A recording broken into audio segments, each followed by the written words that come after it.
اسی طرح پورا قرآن اٹھا کر دیکھ لیں، آپ کیا کر رہے ہیں؟ آپ کیا کریں؟ آپ کہہ رہے ہیں کہ نہیں ہم اسی پر چلیں گے جس پر ہم نے اپنے باوجداد کو پایا۔ یہ تمام کی تمام آیات قرآن میں موجود ہیں، یہ آج کی تاریخ موجود ہے۔ آج جو کچھ مجھے کہا جا رہا ہے وہ سارے کا سارا اس قرآن میں موجود ہے۔ شعیب نے آ کر کیا کہا تھا؟ شعیب نے کہا تھا یہ جو تم صلاۃ قائم کرو یہ صلاۃ نہیں ہے، یہ تم صلاۃ کے نام پر صلاۃ سے غافل ہو۔ شعیب نے کھول کھول کر واضح کر دیا صلاۃ کیا ہے۔ شعیب نے کہا تھا صلاۃ سال سے ہے۔ سال کسے کہتے ہیں؟ ہر شے کو اس کے مقام پر رکھنا۔ شعیب نے کہا تھا آسمان و زمینوں میں ہر شے کو اس کے اصل مقام پر رکھنا ہے، یہ ہے صلاۃ۔ اگر تم صلاۃ قائم نہیں کرو گے تو فساد ہوگا، تباہیاں آئیں گی، مارے جاؤ گے، ہلاک ہو جاؤ گے۔ اسی طرح اس سے پہلے جو قومیں تھی وہ ہلاک ہوئی۔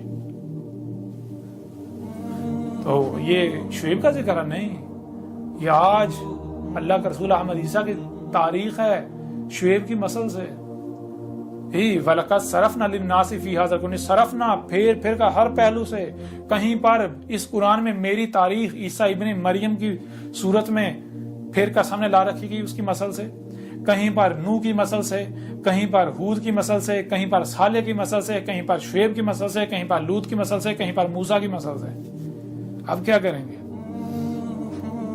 جہاں جہاں قرآن میں جو پیچھے الاولین کے آخرین میں بیعث کیے جانے والے رسول تھے، نوح جو آخرین میں آیا، شروع والا نہیں آخرین میں، ہود آخرین میں آیا، صالح آخرین میں آیا، آگے بڑھیں، شعیب آخرین میں آیا، لوط آخرین، پھر موسیٰ کو لے لیں، عیسیٰ ابن مریم کو لے لیں، ان سب کے سب کی نسلوں سے آج کی میری تاریخ ہے۔ اور جہاں بنی اسرائیل کا ذکر ہو رہا ہے وہ اساطیر الاولین نہیں ہے، بنی اسرائیل کی نسلوں سے۔ بنی اسرائیل تو سلف ہو چکے، نہ صرف انہیں سلف کر دیا بلکہ مسل کر دیا الآخرین کے لیے۔ تو بنی اسرائیل کی نسلوں سے آج آپ کی تاریخ ہے۔ بنی اسرائیل کیا کرتے رہے؟ کیا آپ قرآن میں نہیں پڑھتے کہ وہ نبیین کا قتل کرتے رہے؟ پھر جب ان کے آخرین میں عیسیٰ ابن مریم آئے تو عیسیٰ ابن مریم کے ساتھ انہوں نے کیا کیا تھا؟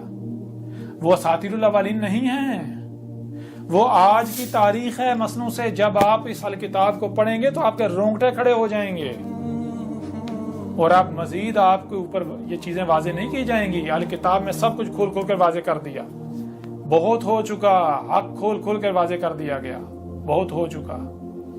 کوئی مانتا ہے مانے، نہیں مانتا تو نہ مانے، کذب ہی کرو، کذب ہی کرو۔ نقصان کس کا کرو گے؟ کس کا نقصان کرو گے؟ عذاب عظیم تمہارے سر پر ہے۔ نوح آ کر عذاب عظیم سے ڈرا رہا ہے، متنبہ کر رہا ہے، ہود عذاب عظیم سے متنبہ کر رہا ہے القاریہ سے، صالح عذاب عظیم سے متنبہ کر رہا ہے القاریہ۔ ذرا غور کرو کہ صالح نے کہا تھا، القاریہ سے متنبہ کیا تھا اور کیا کہا تھا؟ کہا تھا 3 ایام جو ہے وہ انتظار کرو، تم انتظار کرو میں بھی انتظار کرتا ہوں۔ تو ذرا بتاؤ، اگر کیا اساطیر الاولین ہے قرآن میں؟ اگر اساطیر الاولین نہیں ہے بلکہ مسئلے ہیں، مسئلوں سے قرآن کے نزول سے لے کر اسد کی قیامت تک کی تاریخ ہے، تو پھر اس تمہارے اندر قوم محمد کے آخرین میں ایک رسول نے آنا تھا جو کہ صالح کی مثل، جس نے آ کے القاریہ سے متنبہ کرنا تھا، اور 3 ایام قبل اس نے کہنا تھا کہ 3 ایام بعد جو ہے وہ القاریہ آئے گی۔ کس نے کہا تھا؟ یہ تو میں نے کہا تھا، آج تک کوئی اور آیا؟ اور یہ تو میری تاریخ ہے آج سے 1400 سال قبل۔ ذرا عقل کے اندر غور کرو، جب یہ واقعہ ہونا تھا اور آج ہو رہا ہے، اس سے پہلے کبھی نہیں ہوا، تو پھر یہ کس کی تاریخ ہے؟ ذرا آنکھیں کھولو، کیا کر رہے ہو؟ کیا کر رہے ہو؟ مزید آگے بڑھیں،